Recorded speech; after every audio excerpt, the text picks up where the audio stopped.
Hi, everybody. Welcome to another episode of TLG, or sorry, TBD with TLG. All Let's these, start over. Let's start over.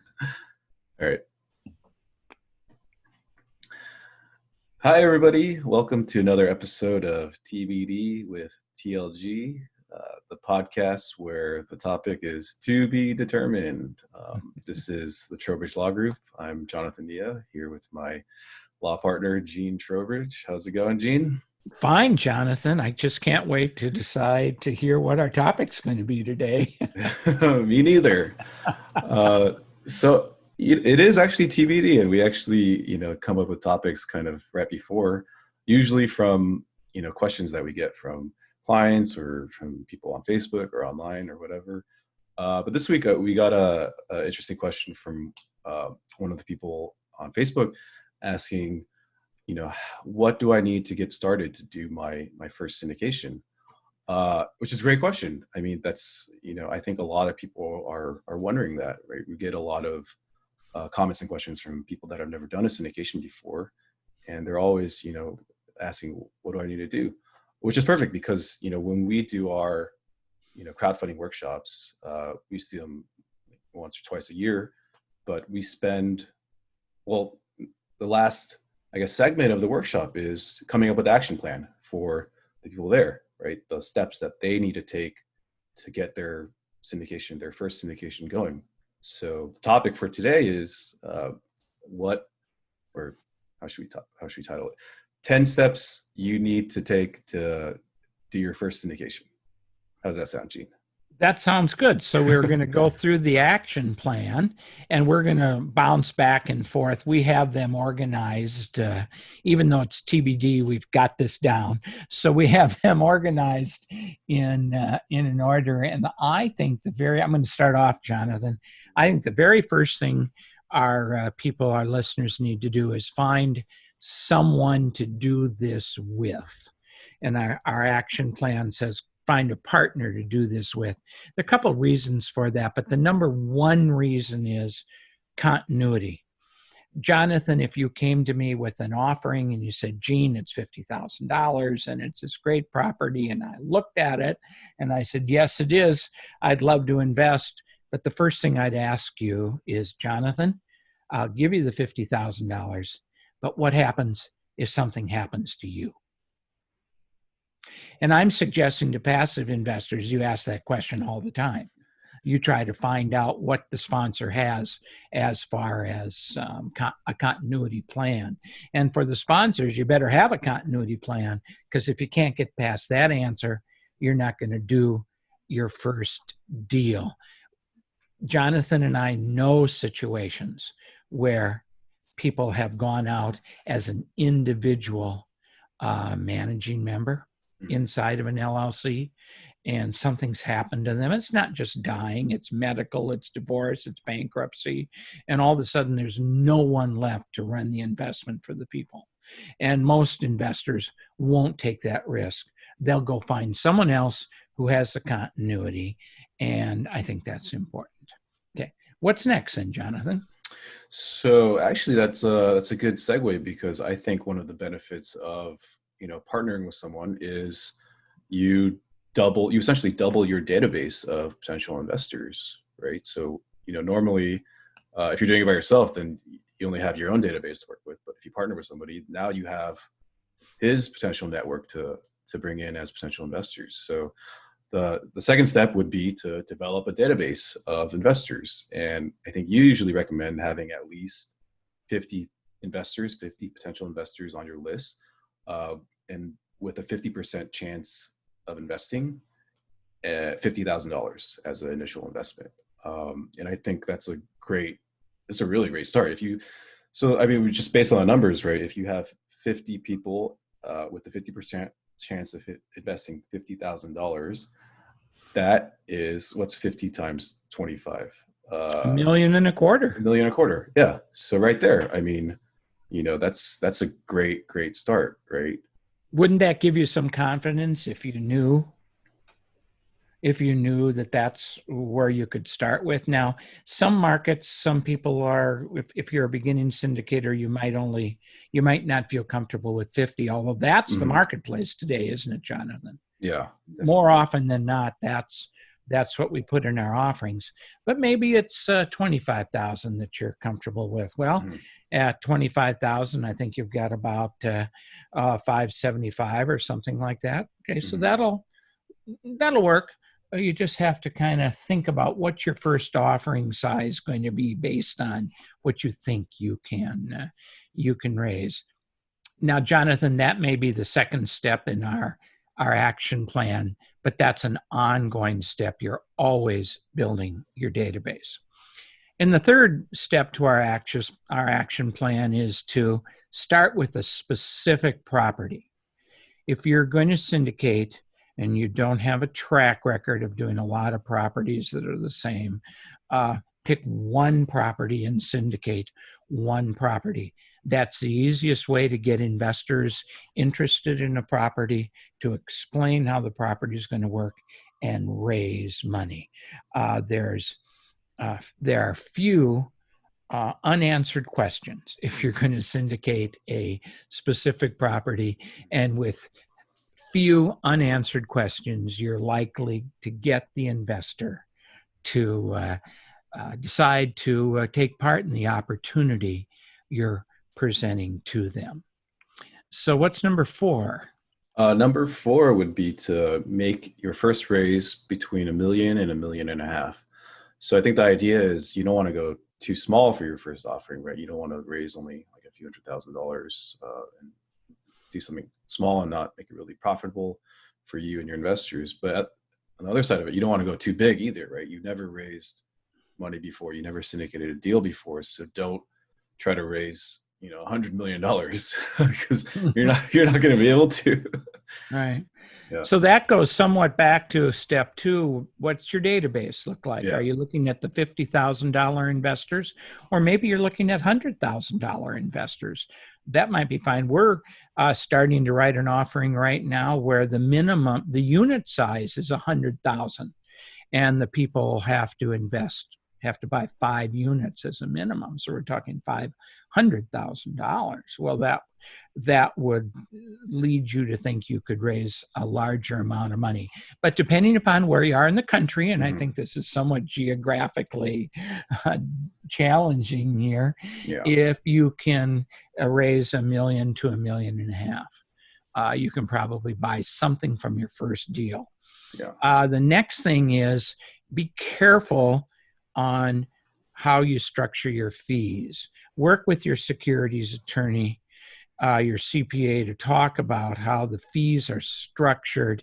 And step 5 is to structure your fees for residuals. What I mean by the word residuals is as your investors make money, you will make money. So out of the operating cash flows, they take some, you take some. Out of the sales proceeds, they take some, you take some. So you're making money right along with them.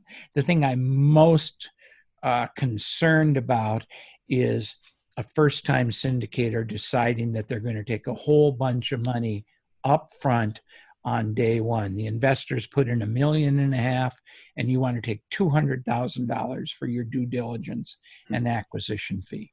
First of all, that'll never sell. Secondly, that'll never sell.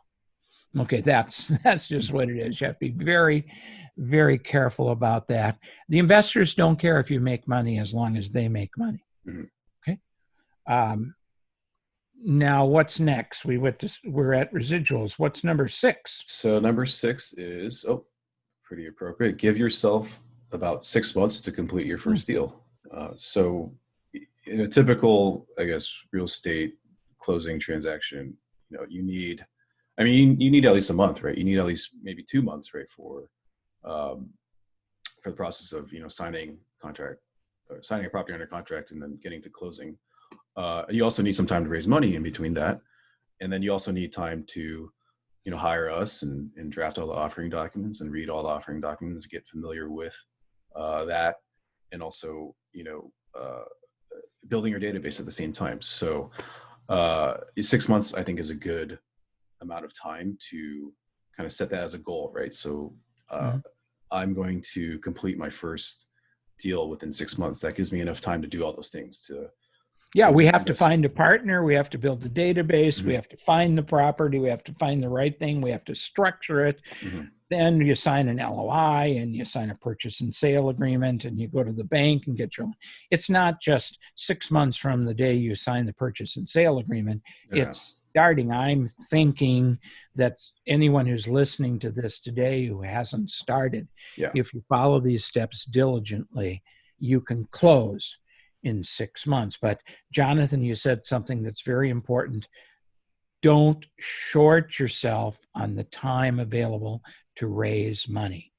What I found as a syndicator is if I went to the marketplace and I was pressuring my clients to send me the check, I might have been talking to them all along about there's this new deal coming and it's coming and keep your money liquid and don't go away because I'm going to call you. Make any difference. When you call them, they're on vacation. Their money is in an IRA that's tied up or has to get into an IRA. Or Bobby Sue has just decided she's going to get married and we need some money for a wedding and we need to restructure some stuff. So anytime you pressure the investors into giving you the money right away, there's just another barrier. They're going to say no. Jonathan, I'll catch you the next deal. Okay, so 6 months is good. And then number 7 is don't delegate money raising to anyone else. This is your first deal. Who's going to invest with me on my first deal? People who know me. People who know what I do. People who would like to have an opportunity to invest with me in some opportunity I found. You're really not selling anything. You're finding an opportunity, and we've got a great YouTube deal on Sell the Sizzle. Okay, how do you get people to say yes to your opportunity? But it all starts with what opportunities have you found? What are you specializing in? Why should they give you their money? So to start with, you and your partner, as Jonathan said, you're going to have 2 or 3 people in the managing member LLC as partners. You all go out to the people that you know, and that's where you're going to raise your money. So that's number 7. What's number 8? Number 8 is make the first deal a success, which, I mean, that's self-explanatory, right? You don't want to not be able to raise all the money that you're seeking for the first deal. You don't want, the property to fall through.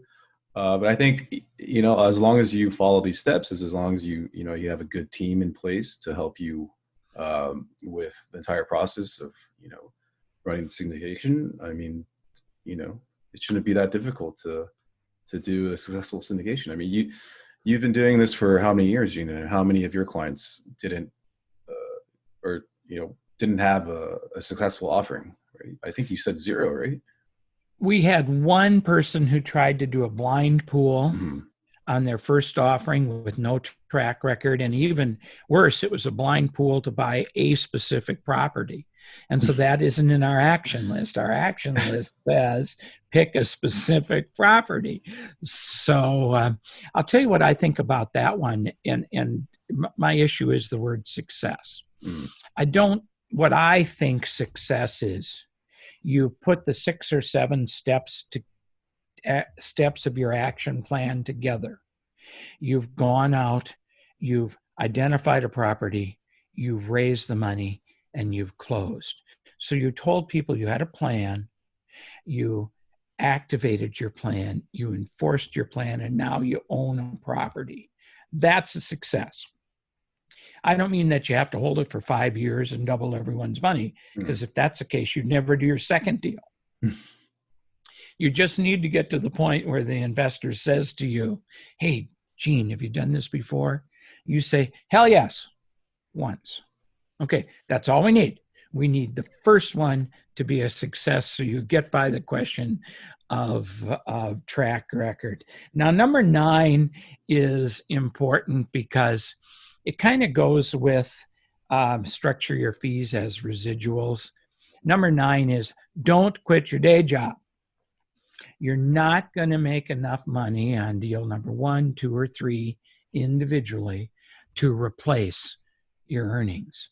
It might take you 5 or 6 deals to complete and start collecting management fees and your share of cash flows before you feel comfortable in giving up your regular income.